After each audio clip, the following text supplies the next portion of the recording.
الحمدللہ ہمارا قرآن مجید تراویح کے اندر مکمل ہوا، آیت پوری تک پہنچا۔ الحمدللہ اللہ تعالیٰ نے اس سال کو یہ سعادت نصیب فرمائی کہ ہم لوگ قرآن مجید پورا سن سکیں، یا اپنی مسجد میں سن سکیں، باجماعت سن سکیں، اس محلے میں اس علاقے کے اندر قرآن مجید کی گونج قائم ہو سکی۔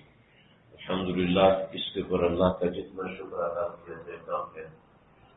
آج ہم نے ایک چھوٹی سی تقریب رکھی ہے جس میں کچھ ساتھی اشعار پڑھیں گے، اور اس کے بعد ہمارے مفتی غلام یاسین صاحب کا ہم بتاتا ہوں استاد العائمہ استاد الاساتذہ تشریف لائے ہوئے حضرت مختصر بیان فرمائیں گے۔ آپ حضرات سے درخواست ہے کہ آپ حضرات جمی سے بیٹھیے گا، اور انشاءاللہ آپ حضرات کو اس نشست سے یقیناً فائدہ ہوگا۔ اور 27ویں شب ہے اور بابرکت لمحات ہے، ہم ان لمحات کو جو مسجد کے اندر گزر رہے ہیں قیمتی بنائیں گے۔ تلاوت قرآن ماشاءاللہ ہو چکی ہے، قرآن مجید پورا مکمل ہوا، تو ہم اپنی تقریب کا آغاز نعت رسول محبوب صلی اللہ علیہ وسلم سے کریں گے۔ ہمارے مسجد کے ساتھی ہیں، متقب ہیں، معین بھائی، جیسے درخواست کروں گا کہ آئیں، ایک نعت سنائیں، ایک نعت ان کا بچہ سنائے، تاکہ تھوڑی سی محفل میں رونق قائم ہو سکے۔ آپ دیکھیں گے بچہ ماشاءاللہ بہت اچھی نعت پڑھتا ہے، تو ایک نعت ہمایوں کو ہی سنائیں گے اور ایک ان کا بیٹا سنائے گا، ٹھیک ہے؟ چلیے آپ سے چلو۔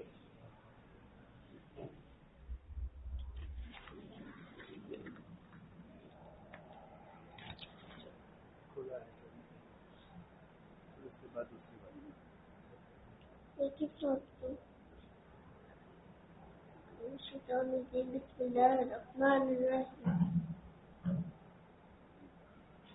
کھلا ہے سبھی کے لیے باب رحمت، وہاں کوئی رتبے میں ادنا نہ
میرے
میرے دل میں ہے یاد محمد، میرے ہونٹوں پہ ذکر مدینہ، تاجدار حرم کے کرم سے، تاجدار حرم کے کرم سے آ گیا زندگی کا کرینہ، میرے دل میں ہے یاد محمد،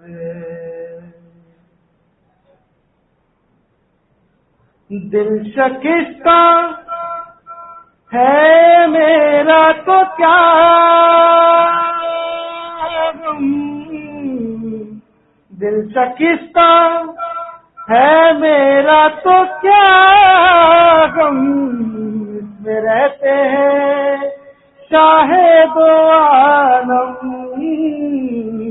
اس میں رہتے ہیں شاہ دو عالم، جب سے مہمان ہوئے ہیں وہ دل میں، جب سے مہمان ہوئے ہیں وہ دل میں، دل میرا بن گیا ہے مدینہ، میرے دل میں ہے یاد محمد، ہر خطا پر میری چشم پوشی، ہر طلب پر عطاؤں کی بارش، ہر طلب پر عطاؤں کی بارش، مجھ گناہگار پر کس قدر ہے،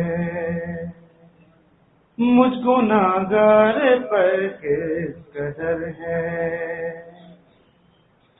مہرباں تاجدار مدینہ، میرے دل میں ہے یاد محمد، مجھ کو طوفان کی موجوں کا کیا ڈر، مجھ کو طوفان کی موجوں کا کیا ڈر، وہ گزر جائے گا رخ بدل کر، وہ گزر جائے گا رخ بدل کر، ناخدا ہے میرے جب محمد، ناخدا ہے میرے جب محمد، کیسے ڈوبے گا میرا سفینہ، میرے دل میں ہے یاد محمد، میرے ہونٹوں پہ ذکر مدینہ، تاجدار حرم کے کرم سے آ گیا زندگی کا کرینہ، میرے دل میں ہے یاد محمد۔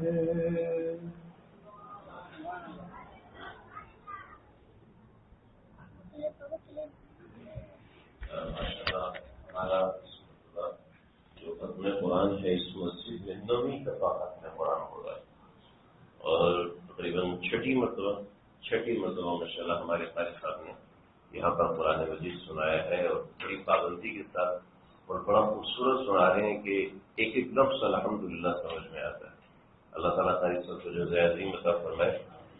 میں نے آپ حضرات سے عرض کیا تھا کہ 2 نعتیں سنائیں گے، لیکن میں بچوں سے کب سے کہہ رہا تھا کہ بھئی اگر کسی کو نعت سنانی نا تو پہلے ایک دن پہلے مجھے بتائیں تاکہ میں چیک کروں کہ واقعتاً آپ نعت پڑھ سکتے ہیں، اچھی پڑھ سکتے ہیں یا نہیں پڑھ سکتے۔ پھر ہماری سوسائٹی والوں کی طرف سے حافظ محمد حارث صاحب کی فرمائش آئی تو ایک نعت سنیں گے، اس کے بعد مفتی صاحب کا بیان ہوگا۔ ہم زیادہ انتظار نہیں کروا سکتے، حضرت کا وقت بہت قیمتی ہے، تو تو محمد حارث ناز پڑھیں گے انشاءاللہ، اس کے بعد بیان آئیے کھڑے ہو کے پڑھو گے. ہاں دیکھیے اچھی پڑھو.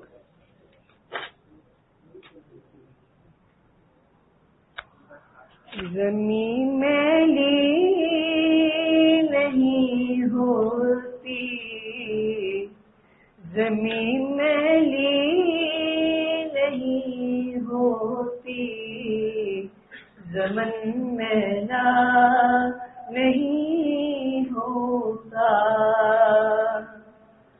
محمد کے غلاموں کا، محمد کے غلاموں کا کفن میلا نہیں ہوتا.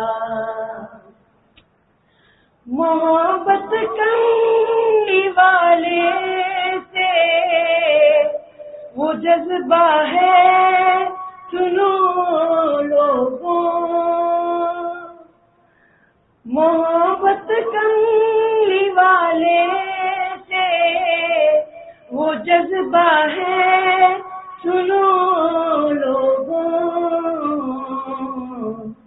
یہ جسمن میں سما جائے، یہ جسمن میں سما جائے، وہ من میلا نہیں ہوتا.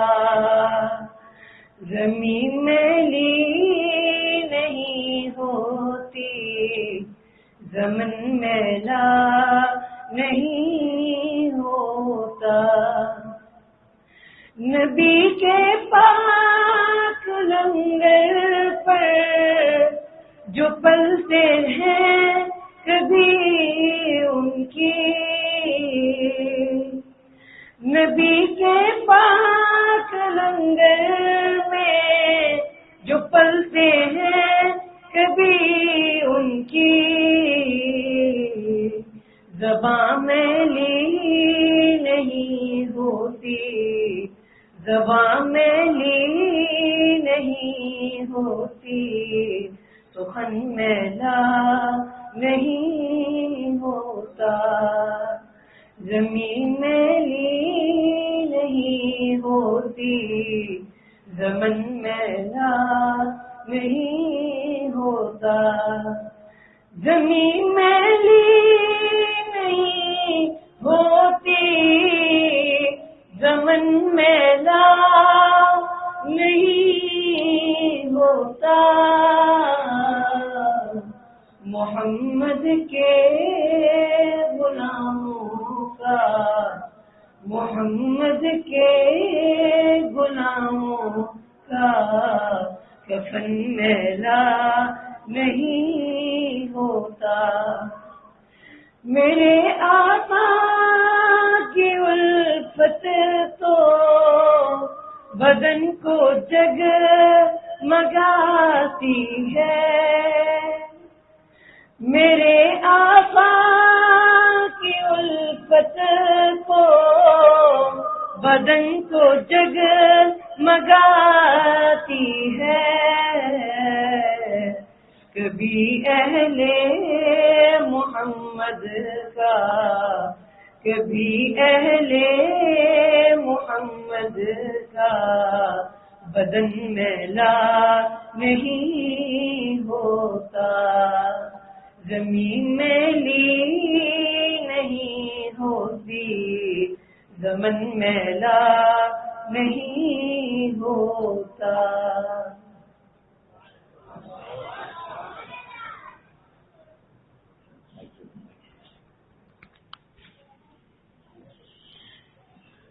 ماشاءاللہ. زمین میلی نہیں ہوتی، زمن میلا نہیں ہوتا. محمد کے غلاموں کا صلی اللہ تعالی علیہ وسلم، محمد کے غلاموں کا کفن میلا نہیں ہوتا. پتہ نہیں کون سی زمین پہ بیٹھ کے اشعار لکھتے ہیں یہ لوگ. ایسی محبت آپ صلی اللہ علیہ وسلم کی ان کے دل میں سمائی ہوتی.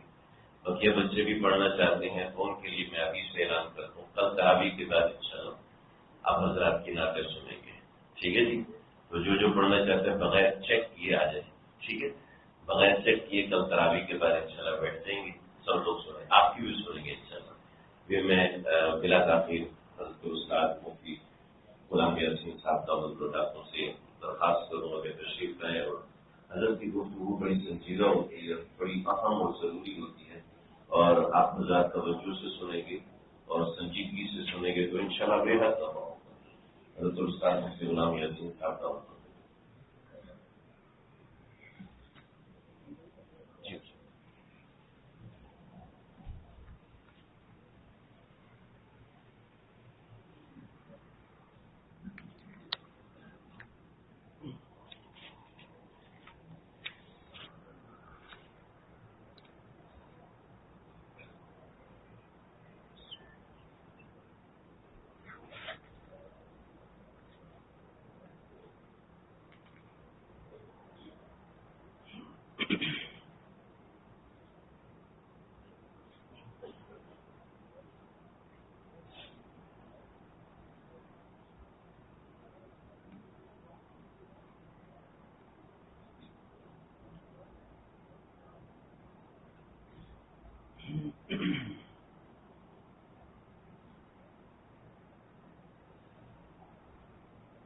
بسم الله الرحمن الرحيم.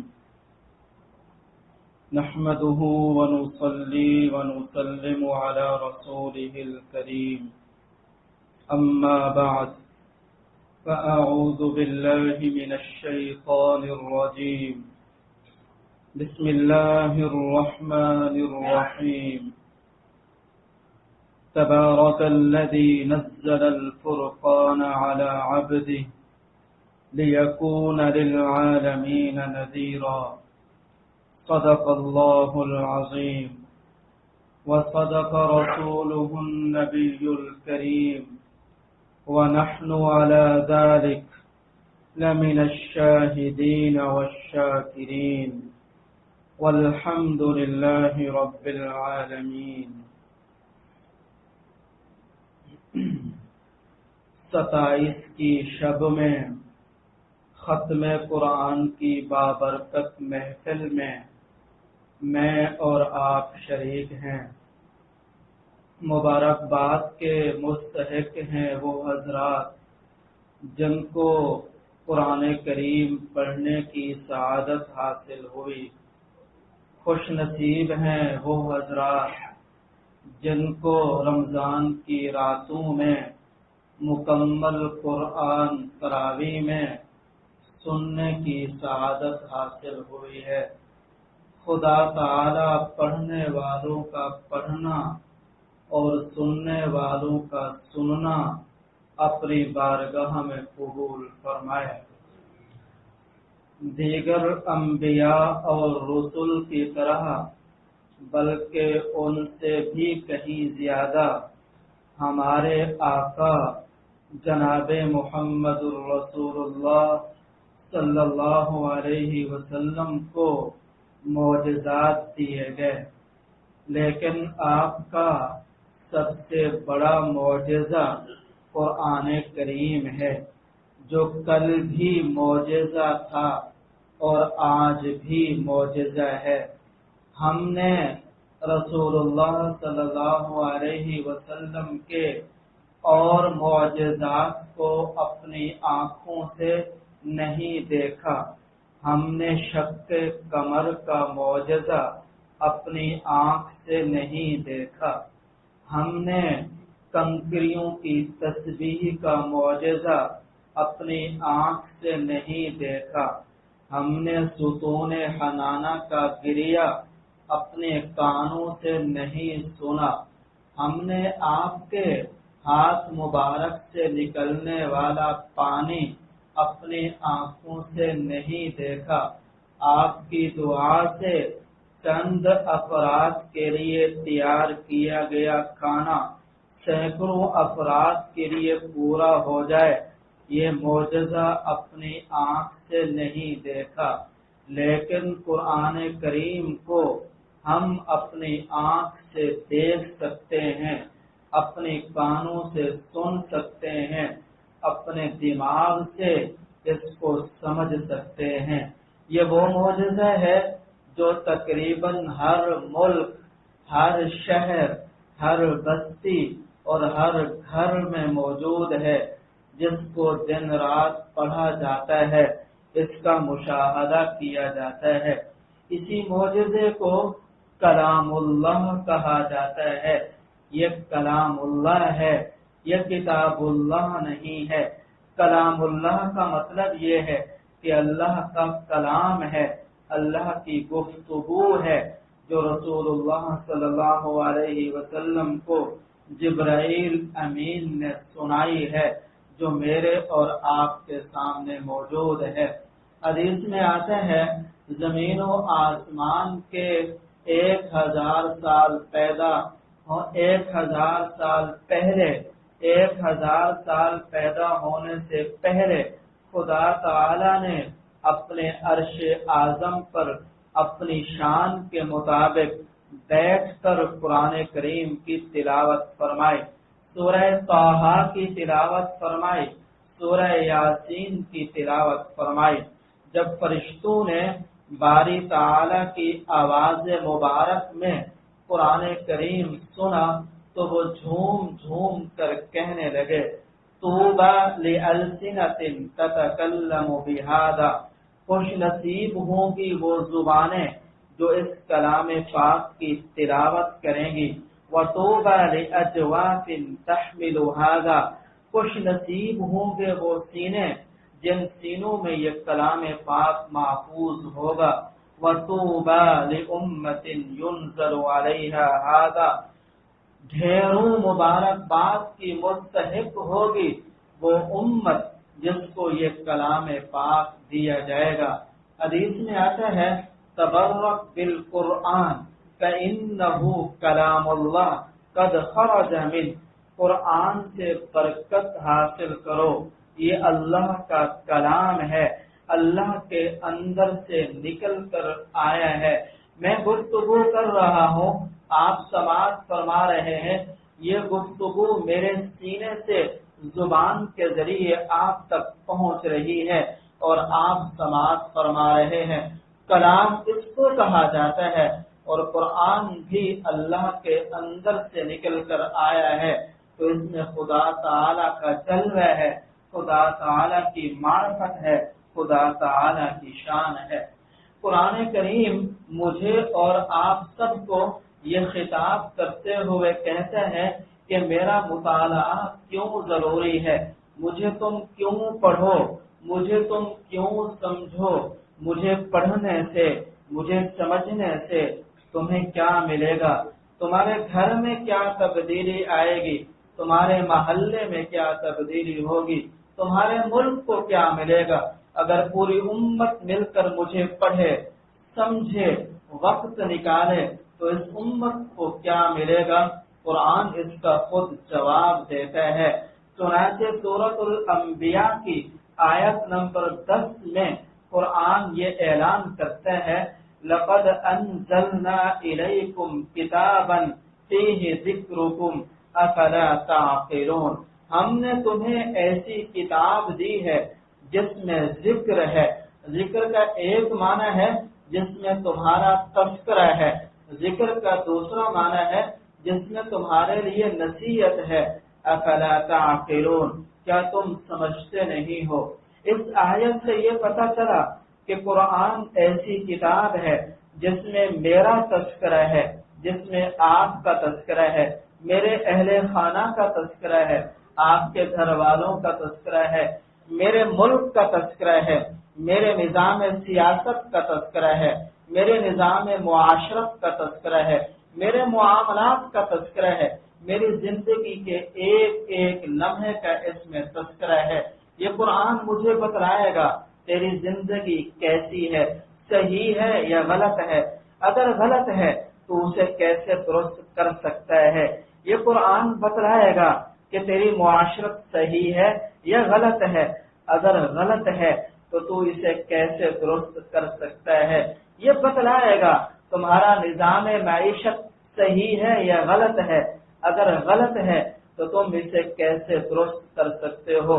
یہ بتلائے گا کہ کہ اگر تم دنیا میں مظلوم ہو تو مظلوم کیوں ہو، اپنے آپ سے ظلم کو کیسے دور کر سکتے ہو، یہ بتلائے گا کہ تم اگر ترقی چاہتے ہو تو ترقی کا راستہ کیا ہے۔ الغرض اس میں میرا اور آپ کا تذکرہ ہے، لقد انزلنا الیکم کتابا فیہ ذکرکم افلا تعقلون۔ آدمی کو ایسی کتاب سے، ایسی تحریر سے، ایسے SMS سے دلچسپی ہوتی ہے جس میں خود اس کی اپنی ذات کا تذکرہ ہو۔ وہ ایسے SMS کو، وہ ایسے پیغام کو، وہ ایسی تحریر کو بڑی دلچسپی سے پڑھتا ہے، سنتا ہے، سمجھتا ہے۔ کوئی بات سمجھ میں نہ آئے تو کسی اور سے پوچھتا ہے۔ یہ آیت مجھے اور آپ سب کو اس بات کا شوق دلا رہی ہے کہ تم قرآن کو سمجھ کر پڑھو۔ قرآن یہ کہتا ہے کہ اگر تم مجھے پڑھو گے تو تمہیں کیا ملے گا؟ قَدْ جَاءَكُم مِّنَ اللَّهِ نُورٌ وَكِتَابٌ مُّبِينٌ۔ قرآن کہتا ہے میں نور ہوں، نور۔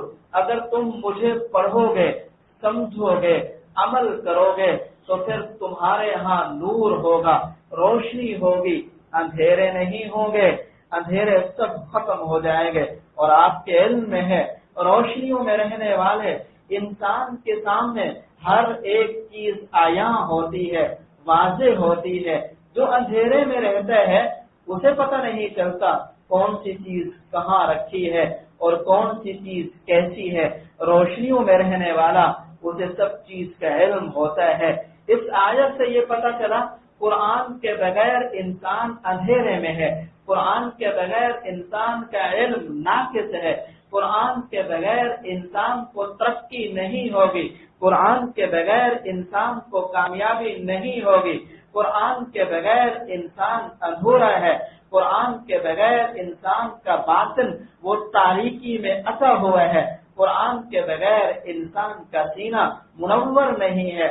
اگر وہ قرآن کی طرف توجہ نہیں کرتا، دیگر علوم کی طرف توجہ کرتا ہے تو پھر یہ ایسے ہی ہے جیسا کہ کسی نے کہا ڈھونڈنے والا ستاروں کی گزرگاہوں کا اپنے افکار کی دنیا میں سفر کر نہ سکا، اپنی حکمت کے خم و پیچ میں الجھا ایسا آج تک فیصلہ ہے نفع و ضرر کر نہ سکا۔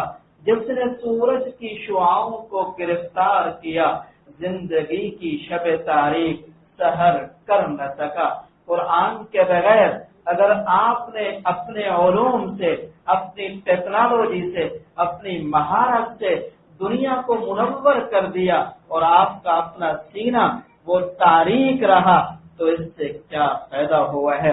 قرآن یہ کہتا ہے کہ اے مسلمان اگر تم مجھے پڑھے گا اور سمجھے گا تو دیکھ میری صفت ہے الفرقان، تبارک الذی نزل الفرقان علی عبدہ لیکون للعالمین نذیرا۔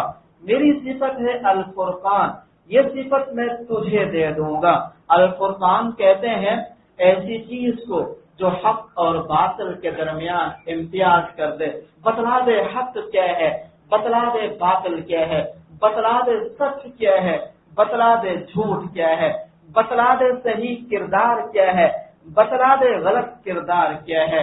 ایک ایک چیز کو الگ الگ کر کے رکھ دینے والی چیز وہ الفرقان ہے۔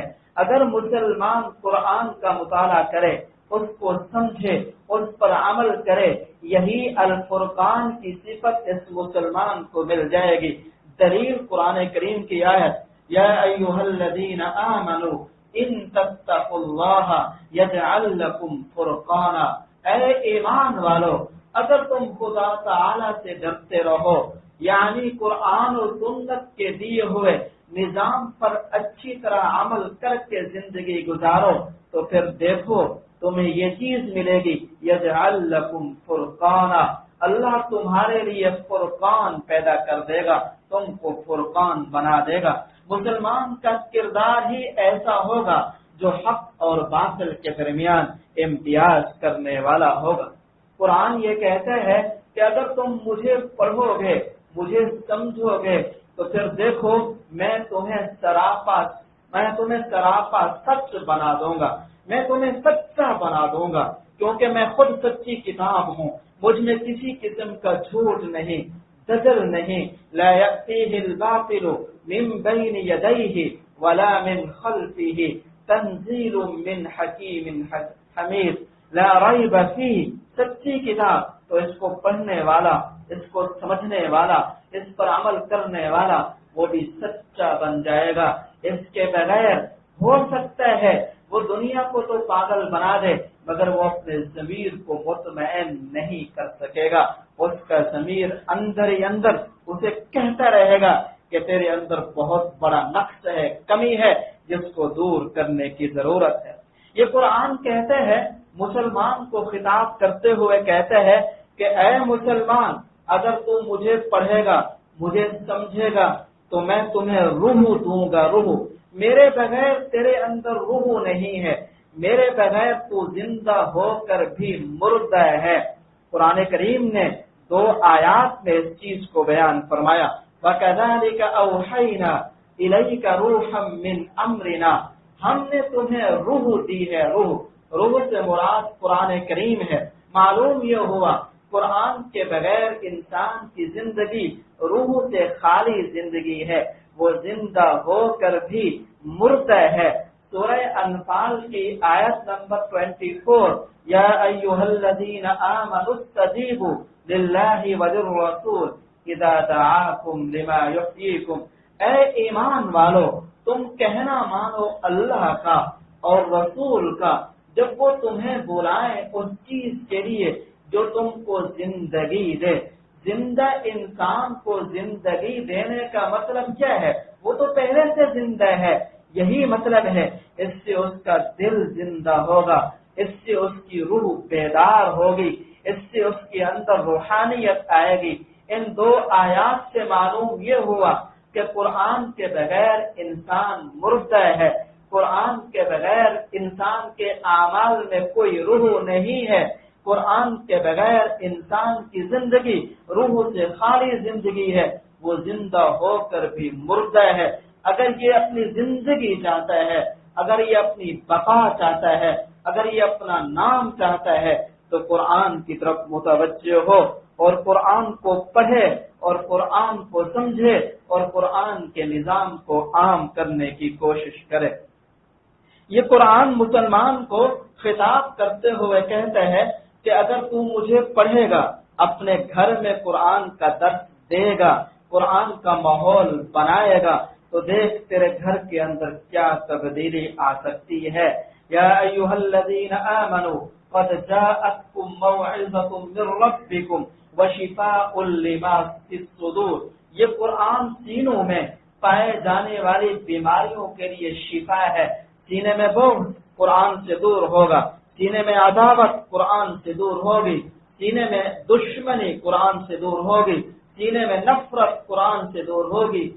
گھر میں اگر محبت کا ماحول نہیں ہے، نفرت کا ماحول ہے، عداوت کا ماحول ہے، احترام کا ماحول نہیں تو یہ قرآن سے دور ہو جائے گا۔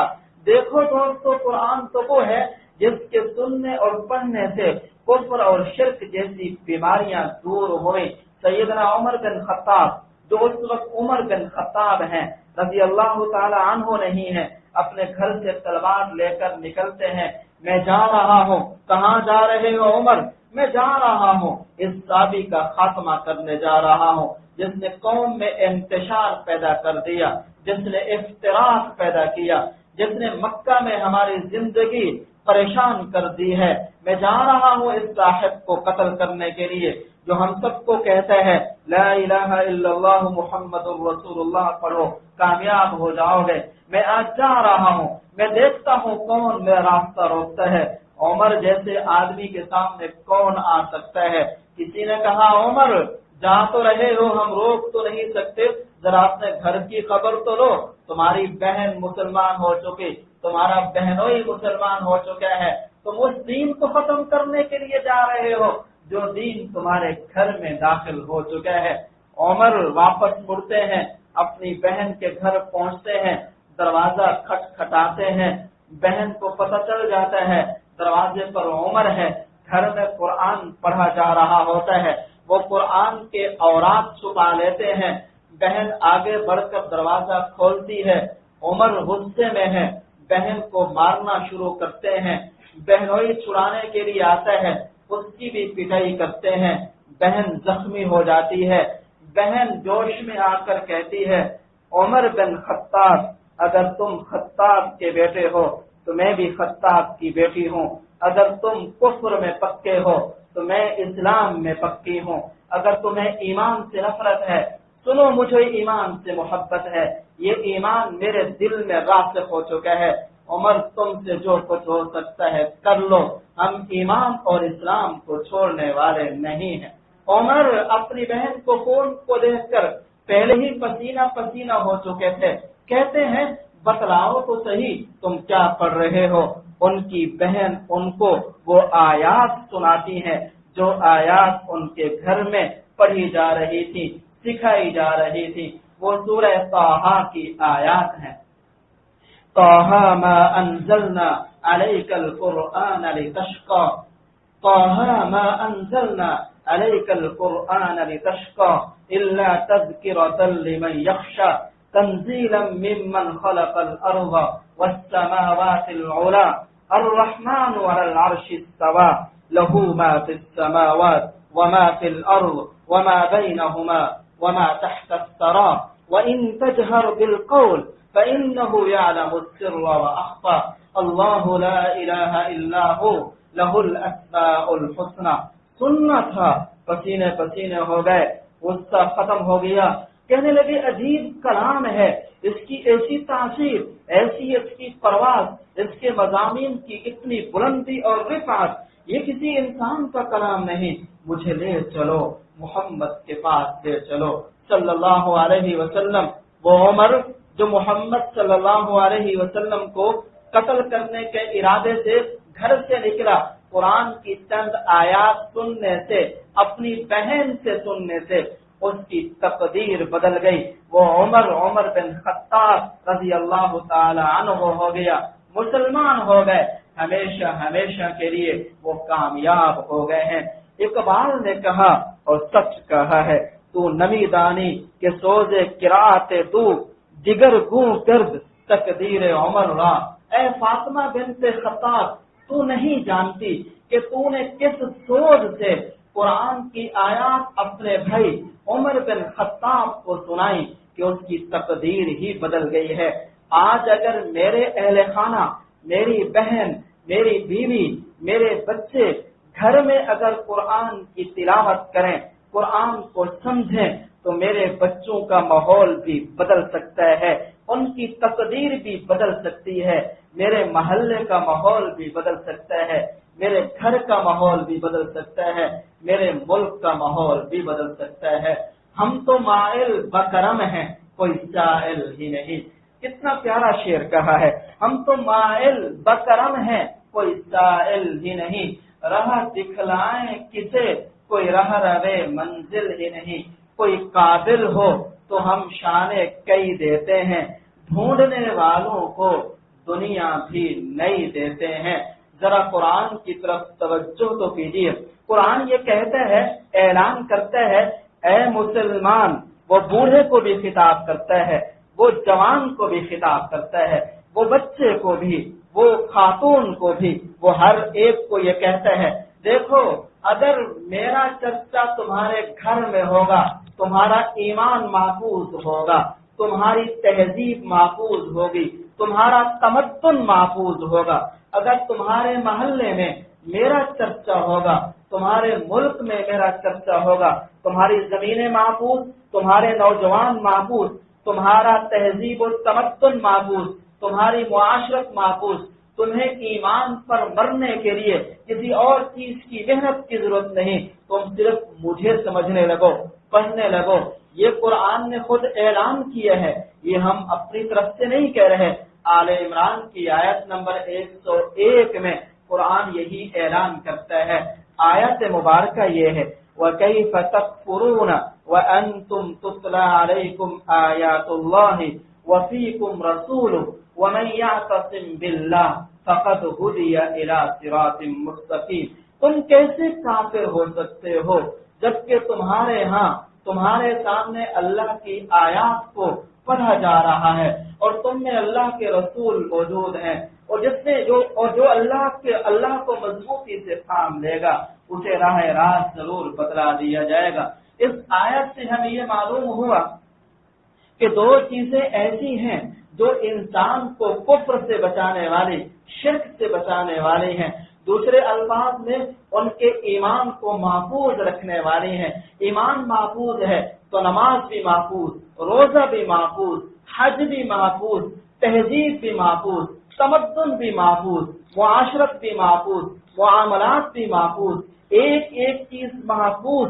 یہ ایمان کی حفاظت کا عنوان ہے، آپ کی ایک ایک چیز محفوظ ہے۔ کون سی دو چیزیں؟ پہلی چیز وَأَنْتُمْ تُتْلَى عَلَيْكُمْ آیات اللہ، تمہارے ہاں اللہ کی آیات کا چرچا ہو، تمہارے گھر میں، تمہاری مسجد میں، تمہارے محلے میں، تمہارے ملک میں اللہ کی آیات کا چرچا ہو، یعنی قرآن کریم کی تلاوت ہو، اس کا ترجمہ سیکھا جائے، اس کی تفسیر سیکھی جائے، اس کے نظام کو سیکھا جائے، وہ کہتا ہے کیا ہے قرآن، اس کو سمجھا جائے، اس کے لیے وقت نکالا جائے۔ یہ چیز ایسی ہے جو تمہارے ایمان کو سیو کر دے گی، تمہیں کفر سے کوئی خطرہ نہیں رہے گا۔ دوسری چیز وفیکم رسول، اللہ کے رسول کی تعلیمات پر عمل ہو، سنت رسول پر عمل ہو۔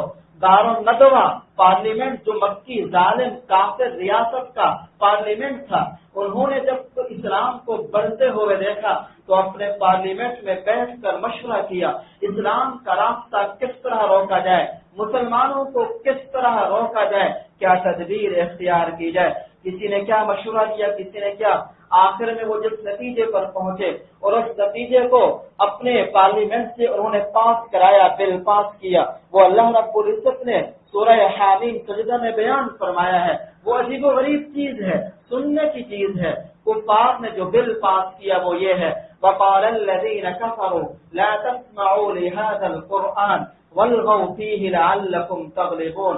تمام کفار نے بیٹھ کر جو اسلام کا راستہ روکنے کے لیے بل پیش کیے ہیں، اس کی دو شکیں ہیں۔ پہلی شک لا تسمعوا لهذا القرآن، اس قرآن کو نہ سنو، اس قرآن کی آواز کو دباؤ، اس قرآن کو ختم کرو، اس قرآن کے مبلغین کا خاتمہ کرو، قرآن کے درس دینے والوں کا خاتمہ کرو، قرآن کے ذریعے تبلیغ کرنے والوں کا خاتمہ کرو۔ الغرض قرآن کی آواز نہ سنو، دباؤ۔ اگر تمہارے کوشش کے باوجود کوئی قرآن کے ذریعے تبلیغ کرنے لگے، درس دینے لگے، قرآن کے ذریعے توحید کا درس دینے لگے، وَالْغَوْا فِيهِ، تو تم شور کرو، اتنا شور کرو کہ قرآن کی آواز دب جائے، تمہاری آواز غالب آ جائے۔ اگر تم قرآن کو دبانے میں کامیاب ہو گئے لَعَلَّكُمْ تَغْلِبُونَ، تو تم کافر کامیاب رہو گے، غالب رہو گے، تمہارا نظام غالب، مسلمانوں کا نظام مغلوب، تم کافر غالب، مسلمان مغلوب، تم عزت والے اور مسلمان پستی والے، ذلت والے ہوں گے اگر تم ایسا کرو۔ دوستو حقیقت بھی یہی ہے، قرآن نے اپنے حبیب کو، قرآن نے نبی علیہ السلام کو یہ خطاب فرمایا فَلَا تُطِعِ الْكَافِرِينَ وَجَاهِدْهُمْ بِهِ جِهَادًا كَبِيرًا۔ آپ جا کے دیکھ لیجئے، سورہ فرقان کی آیت ہے وَجَاهِدْهُمْ بِهِ کی ضمیر کا مرجع قرآن کریم ہے۔ حاصل اس کا یہ ہے، اے ہمارے محبوب پیغمبر، ہم آپ کو دو حکم دے رہے ہیں۔ پہلا حکم یہ ہے ان کفار کی کوئی بات نہ مانیے، دوسرا حکم یہ ہے اس قرآن کے ذریعے بڑا جہاد کیجیے، قرآن کے ذریعے تبلیغ کرو، قرآن کے ذریعے درس دو، قرآن کے ذریعے لوگوں کی اصلاح کرو، قرآن کے ذریعے معاشرت کی اصلاح کرو، قرآن کے ذریعے معاملات کی اصلاح کرو۔ یہ قرآن تمہیں ترقی دے گا۔ یہ قرآن دو ٹوک الفاظ میں کہتا ہے اے مسلمانوں، اگر تم مجھے چھوڑ کر دنیاوی علوم کی طرف متوجہ ہوگے، اگر تم مجھے نہیں سمجھو گے، مجھے سمجھے بغیر، میری طرف توجہ کیے بغیر اگر تم نے دنیاوی علوم میں قدم رکھا تو تم تباہ ہو جاؤ گے، برباد ہو جاؤ گے، اس کے نتائج نہایت خطرناک نکلیں گے۔ قرآن کریم کی اس بات کو جس آیت میں بیان کیا گیا وہ سورۃ المؤمن کی آیت نمبر 83 ہے۔ آیت مبارکہ یہ ہے فلما جاءتهم رسلهم بالبينات فرحوا بما عندهم من العلم وحاق بهم ما كانوا به يستهزئون. ترجمہ یہ ہے فلما جاءتهم، بس جب تشریف لائے ان کے پاس ان کے پیغمبر دلائل لے کر، فرحوا، انہوں نے تکبر کیا اس علم کی وجہ سے جو علم ان کو پہلے سے حاصل تھا. جو یہ کام کر رہے ہیں اس کا انجام یہ دیکھیں گے. قرآن کریم کی اس آیت سے یہ پتہ چلا دو قسم کے علوم ہیں. ایک وہ علوم ہے جو انبیاء لے کر آئے، جس کو اس آیت میں البینات سے تعبیر کیا گیا ہے. دوسرے وہ علوم ہیں جو لوگوں کو پہلے سے حاصل ہیں، جن کو اس آیت میں العلم سے تعبیر کیا گیا ہے. آپ سمجھتے ہیں تفسیروں میں یہ بات لکھی ہے، انبیاء کے علوم کے مقابلے میں جو لوگوں کے علوم حاصل تھے وہ علوم الحیات تھے، وہ دنیاوی علوم تھے، وہ زندگی گزارنے کے علوم تھے، وہ زندگی کے تمام شعبہ جات سے تعلق رکھنے والے علوم تھے. تو یہ علوم لوگوں کو پہلے سے حاصل تھے. ان علوم کی وجہ سے لوگوں نے انبیاء کے علوم کو ٹھکرایا. ان دنیاوی علوم نے ان لوگوں کو انبیاء کے علوم کے مقابلے میں کھڑا کیا، تکبر میں مبتلا کیا. یہ لوگ انبیاء کے علوم کے سامنے جھکنے کی بجائے ان کے مقابلے میں آئے، ان کی بات ماننے کی بجائے ان کی بات کو ٹھکرایا ہے، ان کے نظام کو ٹھکرایا ہے، جس کو قرآن نے فرحوا سے تعبیر کیا.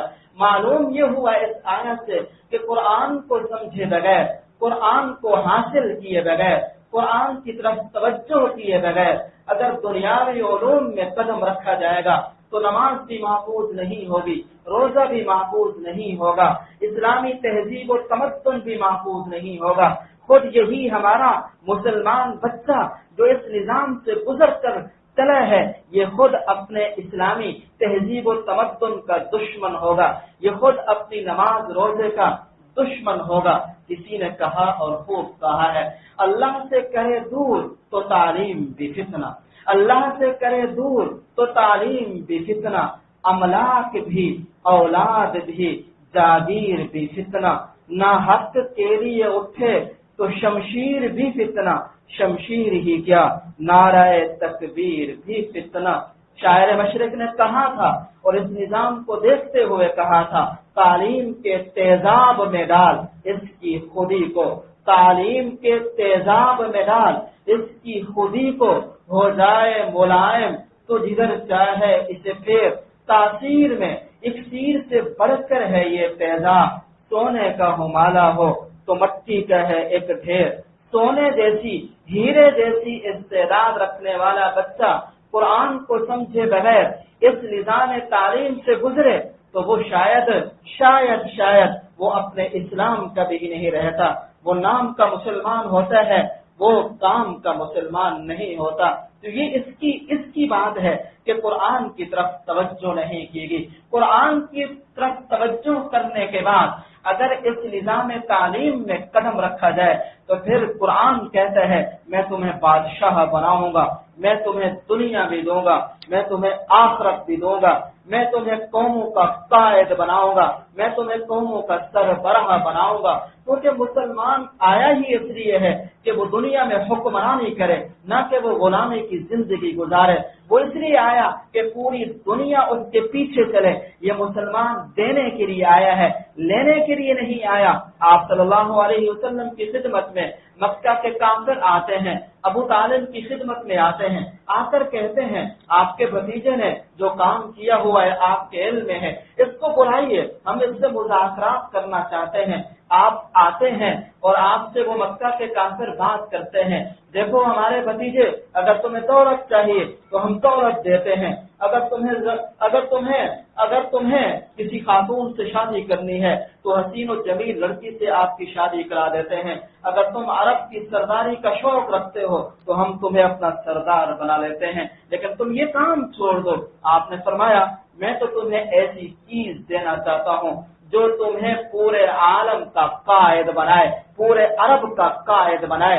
دوسرے الفاظ میں میں تمہیں دینے کے لیے آیا ہوں، لینے کے لیے نہیں آیا. میرے پاس دینے کے لیے بہت کچھ ہے، میں ہاتھ پھیلانے والا نہیں ہوں، میں تمہارے پھیلے ہوئے ہاتھوں میں وہ چیز دینا چاہتا ہوں جو تمہیں عالمی اقوام کا قائد بنائے گی، رہبر بنائے گی۔ الاسلام یعلو ولا یعلی علیہ، اسلام تو غلبے کے لیے آیا ہے، اسلام مغلوب ہونے کے لیے نہیں آیا۔ قرآن یہ اعلان کرتا ہے، اے مسلمان اگر تو مجھے پڑھے گا میں تیری زندگی کو پرکیف بنا دوں گا، اگر تو مجھے نہیں پڑھے گا، نہیں سمجھے گا، میرے ترجمے کو، میری تفسیر کو نہیں سمجھے گا، مجھ پر عمل نہیں کرے گا تو میں تیری زندگی کو بے مزہ بناؤں گا، میں تیری اندر سے روح کو نکال دوں گا، میں تیری زندگی کے اندر ایسی چیزیں ڈال دوں گا کہ تو اندر ہی اندر سے پریشان رہے گا، کڑتا رہے گا۔ ومن اعرض عن ذکری فإن له معیشۃ ضنکا، تمام مفسرین نے لکھا ہے عن ذکری سے مراد القرآن الکریم ہے۔ حاصل اس کا یہ ہے جس نے قرآن سے اعراض کیا، اللہ تعالیٰ فرماتے ہیں اس کی زندگی تلخ ہو جائے گی۔ ومن اعرض عن ذکری فإن له معیشۃ ضنکا، جس کی تشریح یہ ہے خدا تعالیٰ ایسے آدمی کو دو عذاب میں مبتلا کر دیں گے، ضن کا دو عذاب میں مبتلا کریں گے۔ پہلا عذاب بے شعوری کا ہوگا، خدا ایسے آدمی سے شعور کو چھین لے گا۔ دوسرا عذاب وہ بے دینی کا ہوگا، ایسے آدمی سے خدا تعالیٰ خیر کے ابواب چھین لے گا، ابواب الخیر بند ہو جائیں گے، ایسے آدمی کو نیکی کی توفیق نہیں ہوگی۔ اور دیکھیے بے شعوری ایسی چیز ہے کہ اگر بے شعوری میں صحیح کام بھی کیا جائے اس کے نتائج صحیح مرتب نہیں ہوتے۔ میں آپ کو ایک مثال سے سمجھاتا ہوں کہ میں اور آپ اپنی باڈی کو بنانا چاہتے ہیں، ہم ایسا کرتے ہیں کلب جاتے ہیں، ایک جم جاتے ہیں اور 1 گھنٹے کی جا کے ورزش کرتے ہیں، 1 مہینے کے اندر اندر اس ورزش کے آثار ہمارے جسم پر ظاہر ہونا شروع ہو جاتے ہیں۔ 1 مہینے کی ورزش اور آثار ظاہر ہو رہے ہیں۔ ادھر ایک مزدور ہے جو مہینہ کیا سال بھر ہم سے زیادہ جم میں جانے والے سے زیادہ ورزش کرتا ہے، وزن اٹھاتا ہے، واک کرتا ہے، لیکن اس کا جسم دن بدن نحیف اور کمزور ہوتا جا رہا ہے، اور جم میں جانے والے کا بدن دن بدن بڑھتا اور طاقتور ہوتا جا رہا ہے۔ فرق کیا ہے؟ فرق یہی کہ جم میں جانے والا وہ شعور کے ساتھ جا رہا ہے، وہ اپنے جسم کو بڑھانے کی غرض سے جا رہا ہے، اور ادھر مزدور وہ اپنے جسم کے بڑھانے کی غرض سے مزدوری نہیں کر رہا۔ ایک جگہ شعور ہے، ایک جگہ شعور نہیں ہے، ایک جگہ احساس ہے، دوسری جگہ احساس نہیں ہے، ایک جگہ کام کو کام سمجھ کر کیا جا رہا ہے، دوسری جگہ کام کو کام سمجھ کر نہیں کیا جا رہا۔ دوستو اس فرق کی وجہ سے ایک جگہ نتیجہ صحیح، دوسری جگہ نتیجہ صحیح نہیں ہے۔ اسی طرح جب انسان قرآن سے اعراض کرتا ہے تو قرآن سے اعراض کا نتیجہ یہ کہ اس سے شعور کو چھین لیا جاتا ہے۔ وہ نماز پڑھے گا، نماز کو بے شعوری کے ساتھ پڑھے گا، اس لیے نماز کا نتیجہ ان الصلاۃ تنہی عن الفحشاء والمنکر نہیں مرتب ہوگا۔ وہ قرآن کی تلاوت کرے گا لیکن بے شعوری کے ساتھ کرے گا، اس لیے قرآن کی تلاوت کا جو فائدہ ہے تزکیہ قلوب کا وہ اثر ظاہر نہیں ہوگا۔ وہ قرآن کو چومے گا، عقیدت بھی رکھے گا لیکن بے شعوری کے ساتھ، اس لیے قرآن کی برکت کا ظہور نہیں ہوگا۔ قرآن یہ کہتا ہے اگر تم میرا مطالعہ کرو گے تو تمہیں کیا ملے گا؟ وہ یہ کہتا ہے کہ دیکھو میں تمہیں صحیح معنی میں مسلمان بنا دوں گا۔ تمہارے ہاں ابھی تو یہ حال ہے کہ تم عقیدتاً مسلمان ہو، تمہاری معاشرت اسلامی نہیں ہے، تمہارے ہاں معاشرت تو ہے لیکن اسلام سے خالی ہے، تمہارے ہاں معاملات بھی ہیں لیکن اسلام سے خالی ہیں، تمہارے ہاں شادی بیاہ بھی ہوتا ہے لیکن اسلام سے خالی ہے، تمہارا نظام سیاست بھی ہے لیکن اسلام سے خالی ہے، تمہاری آپس کی گفتگو اٹھک بیٹھک بھی ہے لیکن اس سے اسلام کی جھلک نہیں ہے۔ الغرض تمہارے ہاں اسلام عقیدے کی شکل میں ہے، نظریے کی شکل میں ہے، ایسا اسلام جس کو تم نے خود تہذیب سے محروم کر دیا، ایسا اسلام جس کو تم نے خود تمدن سے محروم کر دیا۔ تہذیب و تمدن اب اسلامی نہیں رہا، غیر اسلامی ہے۔ اگر تم مجھے پڑھو گے تو میں تمہیں کامل مسلمان بنا دوں گا، میں تمہیں دنیا کے سامنے لا کر کھڑا کر دوں گا۔ کسی نے شکوہ کیا اور بجا کیا ہے، شور ہے ہو گئے دنیا سے مسلمان نابود۔ عجیب و غریب شعر اس نے کہا، شور ہے ہو گئے دنیا سے مسلمان نابود، ہم یہ کہتے ہیں کہ تھے بھی کہیں مسلم موجود۔ آگے الفاظ سخت ہیں، مجھے یہ ایسا اچھا نہیں لگ رہا کہ میں آپ کو خطاب کروں، لیکن میں اپنے آپ کو خطاب کرتے ہوئے کہتا ہوں، میں شعر پھر پڑھتا ہوں، شور ہے ہو گئے دنیا سے مسلمان نابود، ہم یہ کہتے ہیں کہ تھے بھی کہیں مسلم موجود، وجہ میں تم ہو نصارا تو تمدن میں ہنود، یہ مسلمان ہیں جنہیں دیکھ کے شرمائیں یہود، یوں تو سید بھی ہو مرزا بھی ہو افغان بھی ہو، تم سب ہی کچھ ہو بتاؤ تو مسلمان بھی ہو۔ یہ خطاب ہے، یہ مجھے خطاب ہے، یہ آپ کو خطاب ہے، یہ ہم سب کو ہے۔ ہم جائزہ لیں کیا ہمارے ہاں اسلام کی جھلک ہے یا نہیں ہے، ایمان کی جھلک ہے یا نہیں ہے۔ قرآن کو گھر سے کس نے نکالا؟ یورپ نے نہیں، میں نے اور آپ نے۔ قرآن کے سمجھنے سے کس نے اعراض کیا؟ میں نے اور آپ نے نہیں، یورپ نے نہیں، میں نے اور آپ نے اعراض کیا ہے۔ قرآن سے دوری کس نے اختیار کی؟ میں نے اور آپ نے اختیار کی ہے۔ یاد رکھیے قیامت کا دن ہوگا، ساری کائنات اللہ کے سامنے ہوگی، حبیب خدا صلی اللہ علیہ وسلم بھی موجود ہوں گے۔ آپ آگے بڑھ کر اپنی امت کے خلاف ایک FIR خدا تعالی کی عدالت میں درج کروائیں گے۔ وہ FIR قرآن نے خود بیان کی ہے سورہ فرقان میں، وقال الرسول یا رب ان قوم اتخذوا هذا القرآن مہجورا، رسول کہیں گے اے میرے پروردگار میری قوم نے اس قرآن کو چھوڑ دیا تھا، ان قوم اتخذوا هذا القرآن مہجورا۔ یہ کس کے الفاظ ہیں؟ رسول کے الفاظ ہیں جو اللہ نے اپنے کلام پاک کا حصہ بنائے ہیں۔ یہ قیامت کے دن رسول مقدمہ درج کرائیں گے کہ میری قوم کا جرم یہ ہے، میرے لوگوں کا جرم یہ ہے، قرآن کو چھوڑا ہے۔ دوستو یہ گلہ اور شکوہ کافر سے نہیں ہے، کافر تو قرآن کو مانتا نہیں، یہ گلہ اور شکوہ مجھ سے ہے، مسلمان سے ہے کہ اس نے قرآن کو چھوڑا ہے، اس نے قرآن کو ترک کیا ہے، اس نے قرآن کو سینے سے نہیں لگایا۔ کسی نے کہا اور خوب کہا ہے، کون ہے تارے کے آئین رسول مختار، کون ہے تارے کے آئین رسول مختار، مصلحت وقت کی ہے کس کے عمل کا معیار، کس کی آنکھوں میں سمایا ہے شیار اغیار، ہو گئی کس کی نگاہ طرز سلف سے بیزار، قلب میں سوز نہیں روح میں احساس نہیں، کچھ بھی پیغام محمد کا پاس نہیں صلی اللہ علیہ وسلم۔ تو دوستو آؤ آج سے ہم یہ عزم کریں کہ قرآن کی تلاوت تو ہم کرتے ہی ہیں، قرآن کا ترجمہ سیکھیں گے، اس کی تفسیر سیکھیں گے۔ اس مسجد میں جہاں کہیں آپ نماز پڑھتے ہیں اپنے ائمہ سے درخواست کریں گے وہ قرآن ہمیں سکھائیں، قرآن کا درس دیں۔ آپ اپنے گھروں میں قرآن کا درس دیں گے، دلوائیں گے۔ 4-5 گھر کے افراد مل کر اگر ہفتہ وار قرآن کریم کے درس کا اہتمام کر لیں، دیکھیے گا گھر میں کیا تبدیلی آتی ہے۔ دوستو جہاں ہم سیر و سیاحت کے لیے وقت نکالتے ہیں، ہوٹلنگ کے لیے وقت نکالتے ہیں، دوسرے کاموں کے لیے وقت نکالتے ہیں، وہاں ہمیں ہفتے میں 1 دن قرآن کے لیے نکالنا چاہیے، خالص قرآن کے لیے۔ ہم اس ٹائم قرآن کو سمجھیں گے، بیٹھیں گے، ہمارے بچے بھی بیٹھیں گے، کسی ذوق والے کو بلائیے وہ قرآن کا درس آپ کے سامنے دے، عربی بھی سکھائے، آپ خود قرآن کے ترجمہ کرنے کی لیاقت اور استعداد حاصل کریں۔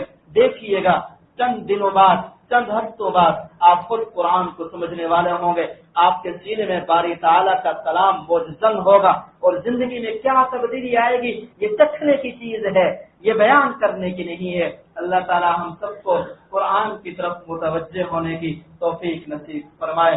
وآخر دعوانا الحمد للہ رب العالمین۔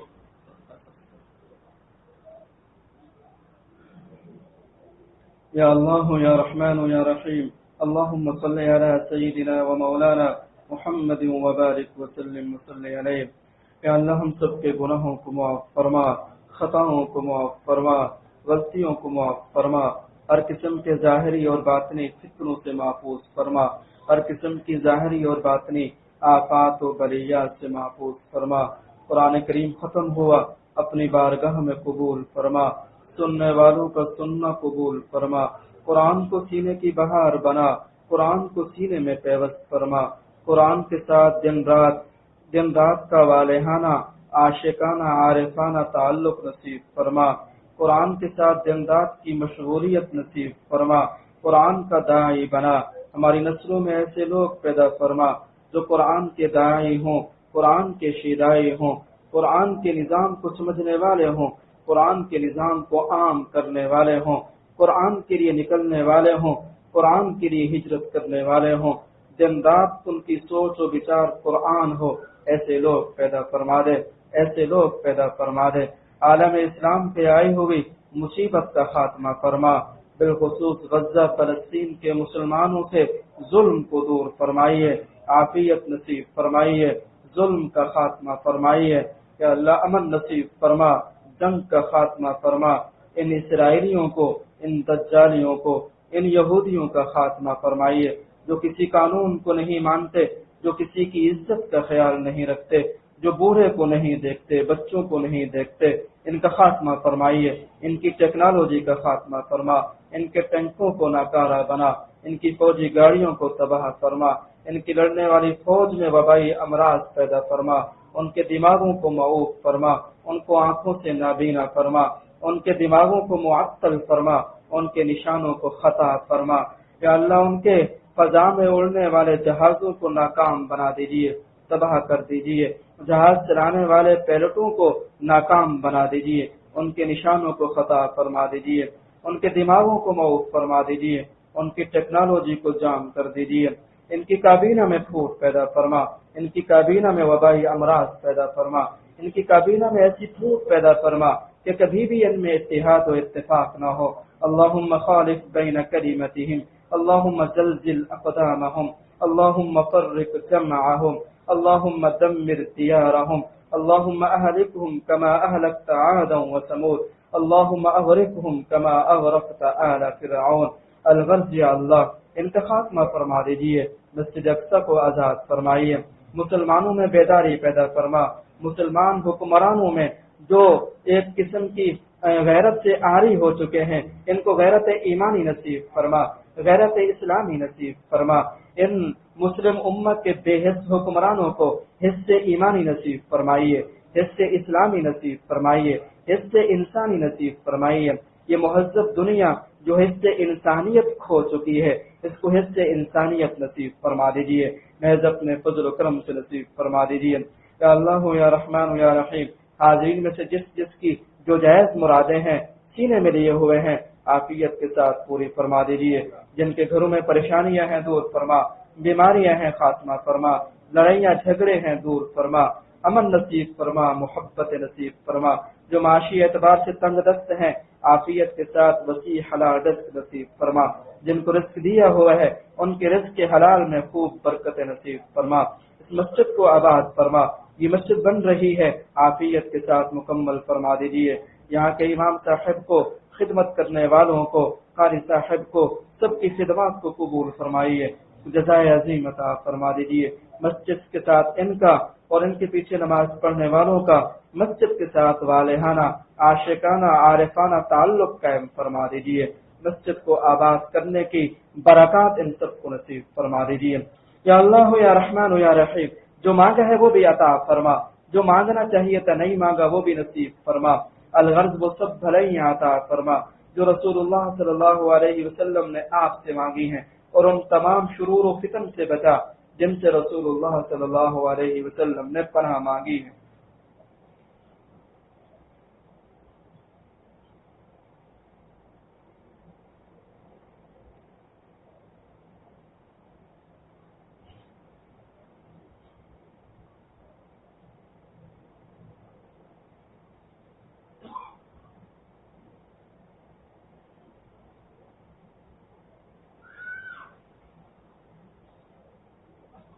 وصلی اللہ تعالی علی خیر خلقہ محمد وآلہ وصحبہ اجمعین، آمین آمین آمین برحمتک یا رب۔